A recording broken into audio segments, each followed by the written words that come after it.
नमस्कार दोस्तों, तेजस एकेडमी में आपका स्वागत है। डिक्टेशन शुरू करेंगे 3 सेकंड में। भारत मूलतः गांवों का देश है। आज भी हमारी कुल जनसंख्या का 80% गांवों में निवास करता है। यह आवश्यक है कि ग्रामीण जनता की भागीदारी ग्राम विकास में हो और यह तभी संभव है जब उन्हें विकास हेतु संसाधन उपलब्ध कराए जाएं और वे इस संबंध में योजनाओं का प्रारूप बनाने एवं उन्हें क्रियान्वित करने हेतु अधिकार संपन्न एवं सक्षम हों।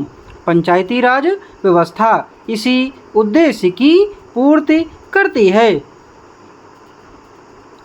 पंचायत का मूल अर्थ है 5 लोगों की सभा। प्राचीन काल में इन 5 लोगों का चयन गांव की जनता ही करती थी और वे सभी ग्रामीण समस्याओं का निदान मिलजुल कर लेते थे। भारत की ग्रामीण व्यवस्था में पंच परमेश्वर की अवधारणा बद्धमूल है। ग्रामीणों को पंच में परमेश्वर दिखाई पड़ता है, अतः वे उसके निर्णय को सिर झुकाकर स्वीकार कर लेते हैं। पंचायत का कार्य केवल विवादों का निर्णय करना ही न था, अपितु ग्रामीण विकास की योजनाओं को कार्यान्वित करना तथा उनके लिए संसाधन जुटाना भी था। स्वतंत्रता के पश्चात पंचायती राज व्यवस्था की अवधारणा गांधी जी ने प्रदान की।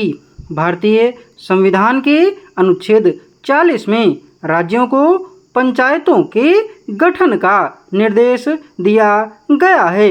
दिसंबर 1992 में पारित संविधान का 73वां संशोधन पंचायत संबंधी उपबंधों पर प्रकाश डालता है।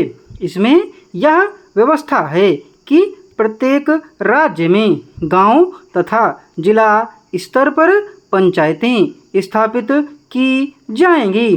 पंचायतों को अधिक समय तक स्थगित नहीं किया जा सकता तथा 6 माह के भीतर पंचायतों का चुनाव कराना अनिवार्य है। सभी पंचायतों में महिलाओं, अनुसूचित जातियों को नियमानुसार आरक्षण प्राप्त है।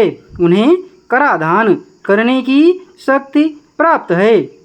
पंचायतों का कार्यकाल 5 वर्ष का है। उनका अपना बजट होगा तथा अपने अधिकार क्षेत्र की सूची होगी। पंचायतों का कार्यकाल 5 वर्ष का है।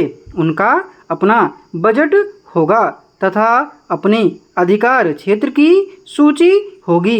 पंचायतों के चुनाव कराने के लिए प्रत्येक राज्य में एक निर्वाचन आयुक्त होगा और पंचायतों को आर्थिक सहायता वित्त आयोग प्रदान करेगा।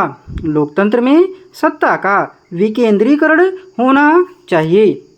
इसी सिद्धांत के आधार पर पंचायती राज की परिकल्पना की गई है। 12 सितंबर 1959 को राजस्थान के नागौर जिले में पंचायती राज का उद्घाटन किया गया।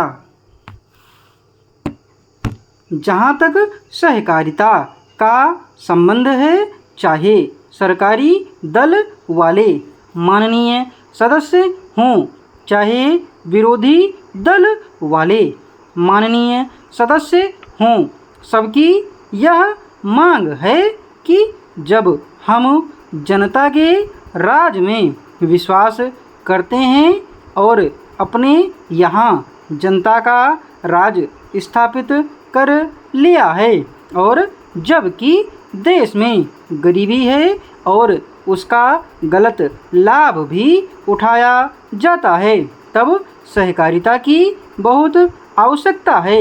इसको रोकने की आवश्यकता है।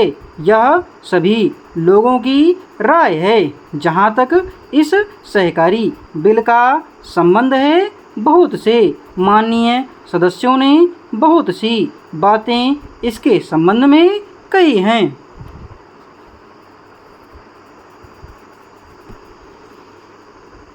डिक्टेशन की स्पीड 88 से 90 शब्द प्रति मिनट रही है। PDF आपको टेलीग्राम पर मिल जाएगी। टेलीग्राम चैनल का लिंक डिस्क्रिप्शन बॉक्स में दिया हुआ है।